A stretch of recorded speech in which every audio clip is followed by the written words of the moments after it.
দারুণ মজার টকঝাল মিষ্টি কাঁচা আমের নাড়ু। এই সিজনে একবার কাঁচা আমের নাড়ুটা বানিয়ে দেখুন, একদম ভিন্ন স্বাদের। কাঁচা আম দিয়ে যে এত সুন্দর নাড়ু বানানো যায়, না দেখলে বিশ্বাস হবে না। এই নাড়ু সারা বছর ধরে সংরক্ষণ করে রাখতে পারেন। হ্যালো বন্ধুরা, কুসুমের রান্নাঘরে সবাইকে স্বাগত। তাহলে দেখে নেওয়া যাক আজকে আমার টকঝাল মিষ্টি কাঁচা আমের নাড়ুর রেসিপিটি। কাঁচা আমের নাড়ু বানানোর জন্য এখানে আমি 3টে কাঁচা আম নিয়েছি। আমি আমের খোসাগুলো খুব ভালো করে ছিলে নেব। আপনারা চাইলে এই কাজটা বটি দিয়েও করতে পারেন।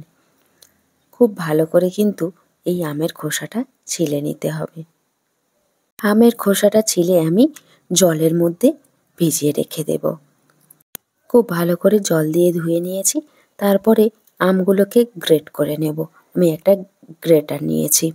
আমি ছোট দিকটা গ্রেট করব না, বড় দিকটা কিন্তু গ্রেট করে নেব। উপর থেকে নিচ দিকে এইরকমভাবে গ্রেট করে নেবেন, তাহলে কিন্তু লম্বা লম্বাভাবে তৈরি হয়ে যাবে। দেখুন কত সুন্দরভাবে গ্রেট হয়েছে।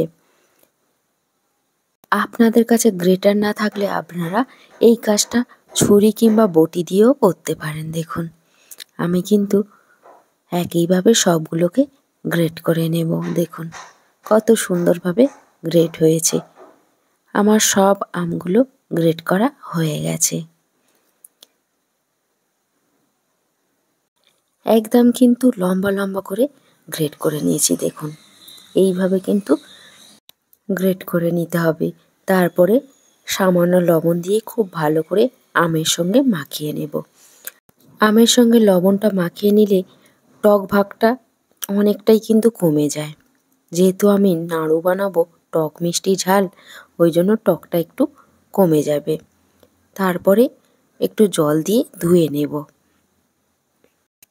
জল দিয়ে ধুয়ে কিন্তু এটাকে জল ঝারিয়ে নিতে হবে আবার।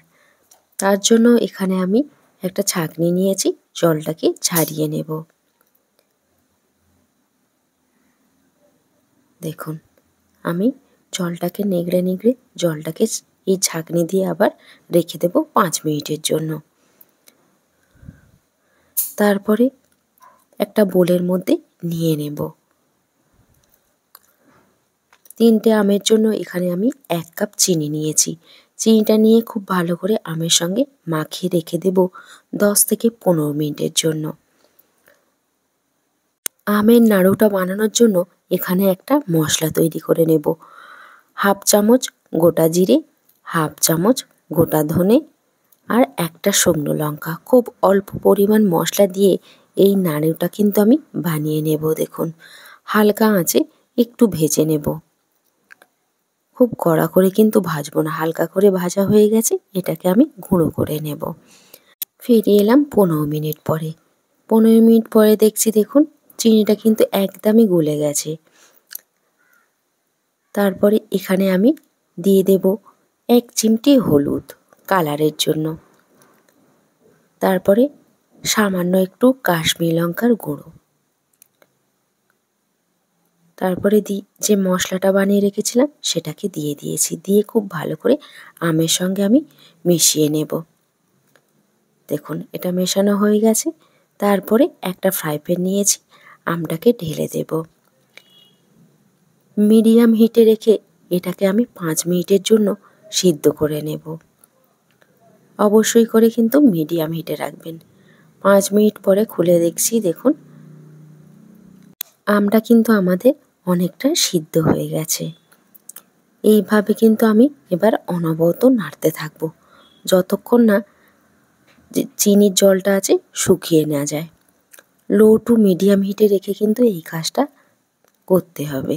দেখুন ধীরে ধীরে কিন্তু চিনির যে জলটা বেরিয়েছিল অনেকটা শুকিয়ে গেছে। এইভাবে অনবরত নাড়তে নাড়তে দেখবেন একদম কিন্তু শুকিয়ে যাবে। তারপরে সামান্য একটু লবণ দিয়ে দিয়েছি।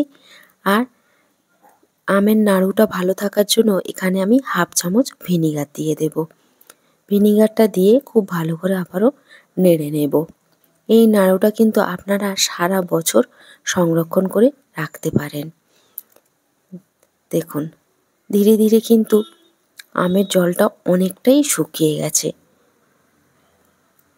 আর কালারটা কিন্তু কত সুন্দর এসে গেছে দেখুন। আমার কিন্তু এটা হয়ে গেছে। এবার আমি এটাকে নামিয়ে আর প্লেটে করে ঠান্ডা করে নেব। আমি ঠান্ডা করে প্লেটে করে উঠিয়ে নিয়েছি দেখুন। এবারে আমি নাড়ুগুলো বানিয়ে নেব। দেখুন কত সুন্দরভাবে তৈরি হয়ে গেল টক ঝাল মিষ্টি কাঁচা আমের নাড়ু। এই নাড়ুটা কিন্তু ভীষণ ভালো লাগে খেতে। দেখতে কতটা লোভনীয় হয়েছে, খেতে কিন্তু দারুণ হয়। আপনার কিন্তু বাড়িতে একবার এই মরশুমেতে এই টক ঝাল মিষ্টি ভিন্ন স্বাদে কাঁচা আমের নাড়ুটা বানিয়ে নিতে পারেন। আমার আজকের রেসিপিটা আপনাদের কাছে কেমন লাগলো অবশ্যই করে কমেন্ট করে জানাবেন। ভিডিওটা ভালো লাগলে একটা লাইক দিয়ে চ্যানেলটাকে সাবস্ক্রাইব করে আমার সাথেই থাকবেন। ভালো থাকবেন, সুস্থ থাকবেন। আবার ফিরে আসবো অন্য কোনো রেসিপি নিয়ে।